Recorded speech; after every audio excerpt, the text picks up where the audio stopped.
Hello दोस्तों, कैसे हैं आप लोग देख रहे हैं all in one India talk. दोस्तों, एक सवाल है।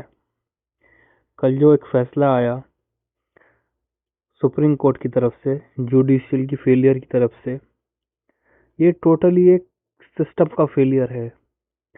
सोचो, 2020 फरवरी के महीने से अभी तक ना कोई एविडेंस, ना कोई ट्रायल, यानी अब भी 1 साल का वक्त दिया, वो भी कंडीशन पे कि बेल की याचिका दायर नहीं कर सकते। क्या यही जुडिशियल सिस्टम है? क्या यही न्याय है? दोस्तों, क्यों ऐसा हो रहा है? क्या कानून हुकूमत के ताबे है? ये कुछ साजिशें चल रही हैं कुछ लोगों को अंदर रखने की, क्योंकि वो सच्चाई बोलते हैं। वो लोगों को नंबर्स बताते हैं कि क्या नंबर्स में देश का घाटा हो रहा है, देश के साथ क्या हो रहा है। इसी के लिए उनको अंदर रखा गया है। ये इतनी नाइंसाफी इसलिए है कि वो एक मुसलमान है। ऐसा क्यों है? और ऐसा क्या सबूत है जिसके लिए उनको अभी 1 साल और लगेगा वो सबूत लाने में? पुलिस प्रशासन पूरा फेलियर हो चुका है कि 5 साल से किसी शख्स को कंटिन्यू जेल में रखना, बेल ग्रांटेड नहीं करना, ये कहाँ का न्याय है? इसमें हम लोगों को अपना आवाज उठाना होगा। आवाज से ही बदलाव आते हैं, बदलाव से ही खुशहाली आती है। तो जस्टिस फॉर उमर खालिद और सरदार इमाम, इनके लिए बात करो, इनकी तरफ आवाज उठाओ। डिमोनेटाइजेशन और जीएसटी के बाद जहां देश का जीडीपी गिरता है, देश का पर कैपिटा इनकम गिरता है, देश में इनफॉर्मल सेक्टर में जॉब्स खत्म हो जाती हैं, देश में कंस्ट्रक्शन सेक्टर में जॉब खत्म हो जाती है, वही वो साल है जब अंबानी का टर्नओवर 76% ऊपर जाता है 2017 में, उसके अगले साल नोटबंदी के बाद। और वही वो समय है जब भारतीय जनता पार्टी का जो डोनेशन है वो 425 पे पड़ जाता है। तो आप कौन से इंडिया फर्स्ट की बात कर रहे हैं? आप तो सिर्फ कुछ पूंजीपति वर्ग के लिए काम कर रहे हैं। एक तरफ जब देश में ये बदहाली है, एक किसानों के देश में किसान आत्महत्या कर रहे हैं, 12,000 किसान हर साल आत्महत्या करते हैं, मतलब हर घंटे 2 किसान आत्महत्या कर रहे हैं। वही समय है आपकी सरकार आने के बाद आपके पार्टी के प्रेसिडेंट का बेटा 50,000 से 80 करोड़ पहुंच जाता है। कौन से इंडिया फर्स्ट की बात कर रहे हैं? आपके हिंदुस्तान के विजन में हिंदुस्तान के किसान नहीं आते, आपके हिंदुस्तान के विजन में हिंदुस्तान के मजदूर नहीं आते, हिंदुस्तान की महिलाएं नहीं आती, हिंदुस्तान के सारे मेहनतकश लोग नहीं आते, दलित आदिवासी नहीं आते, मुसलमान नहीं आते। तो फिर आप कौन से इंडिया फर्स्ट की बात करते हैं? जब आप हिंदुस्तान की बात करते हैं तो आपको हिंदुस्तान को मतलब ही नहीं।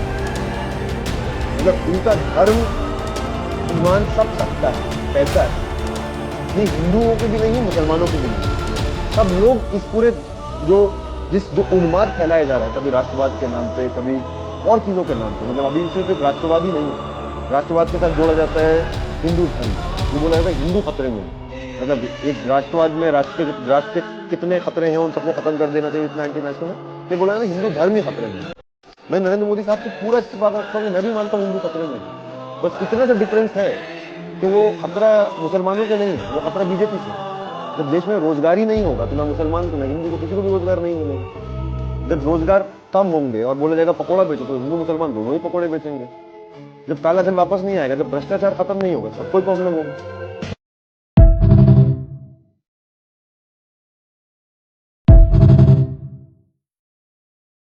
खालिद की इतनी गलती थी कि वो सच बोलता था।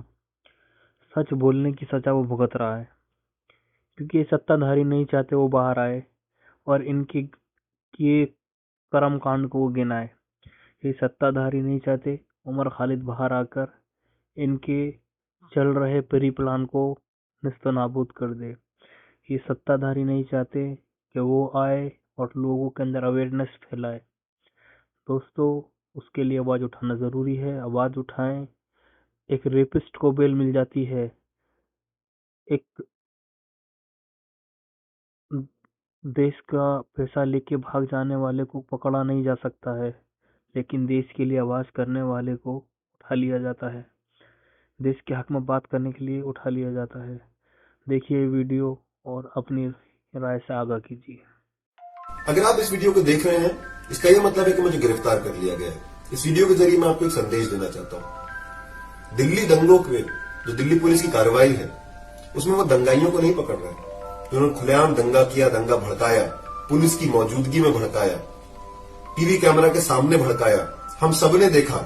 उन पे एफआईआर दूर की बात, उनको एक बार दिल्ली पुलिस पूछताछ के लिए भी नहीं बुला रही है।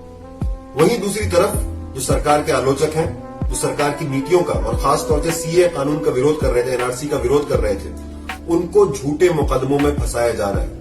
कोई सबूत नहीं है उनके पास। कई सारे छात्र नौजवानों को गिरफ्तार कर लिया है।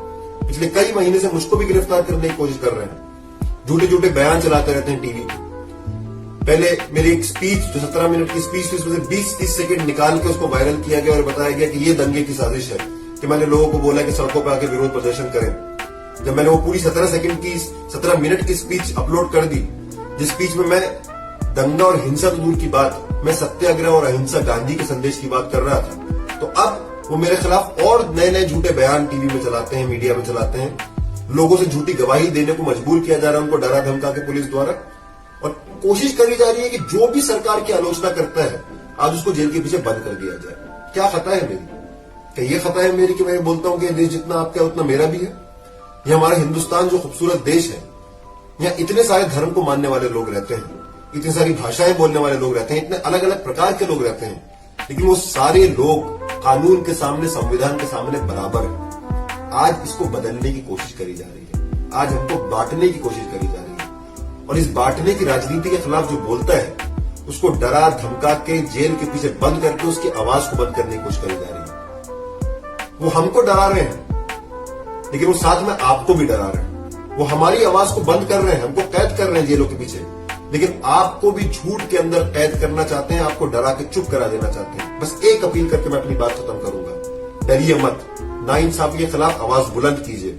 जिन लोगों को झूठे मुकदमों में फंसाया जा रहा है उन लोगों की रिहाई की मांग कीजिए। हर जुल्म के खिलाफ बोलिए। बहुत बहुत शुक्रिया। आजादी के 72 साल बाद भी हमसे हमारे वतन परस्ती का सर्टिफिकेट मांगा जाता है। आज भी ये बोला जाता है कि तो पाकिस्तान तो मिल गया, अब और क्या चाहिए? देश का एक बार बंटवारा तो कर चुके हो, और क्या चाहिए? हम उनको बताना चाहते हैं, we are not Indians by chance, we are Indians by choice. इस देश में हमारा होना हमारी वतन परस्ती का सबूत है। हमारा नेता मोहम्मद अली जिन्ना नहीं था, नहीं है। हमारा नेता महात्मा गांधी है। हमारा नेता मौलाना अबुल कलाम आजाद है। हमारे नेता बाबा साहब भीमराव अम्बेडकर है। नरेंद्र मोदी ने बोला, इनके हाथ में तिरंगा देख के बहुत खुशी हुई। नरेंद्र मोदी साहब 1947 से हमारे दिल में और हमारे हाथ में तिरंगा है। हमारे दिल में और हमारे हाथ में तिरंगा है। आपको आरएसएस के मुख्यालय में 50 साल लगे थे तिरंगा लटकाने के लिए। आपसे वतन परस्ती का सर्टिफिकेट हमको नहीं चाहिए।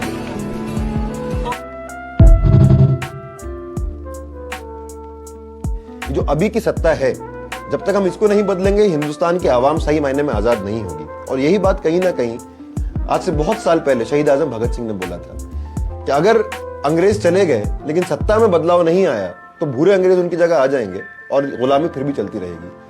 71 साल आजादी के हो गए। मैं सिर्फ 4 साल की बात नहीं कर रहा, मैं 71 साल की बात कर रहा हूं। जो भारत का सपना भगत सिंह ने देखा था, जो भारत का सपना सुभाष बोस ने देखा था, जो भारत का सपना उन तमाम लोगों ने देखा था, अम्बेडकर ने देखा था, क्या हम उस भारत के सपने को सही में साकार कर पाए हैं? आज भी इतनी गरीबी है, आज भी इतनी बदहाली है। तो आई थिंक आजादी जब ही होगी जब वो भगत सिंह का जो सपनों का देश था कि जहां मजदूरों के, किसानों के, गरीब लोगों के हाथ में सत्ता होगी, जब हम सही मायने में आजाद होंगे।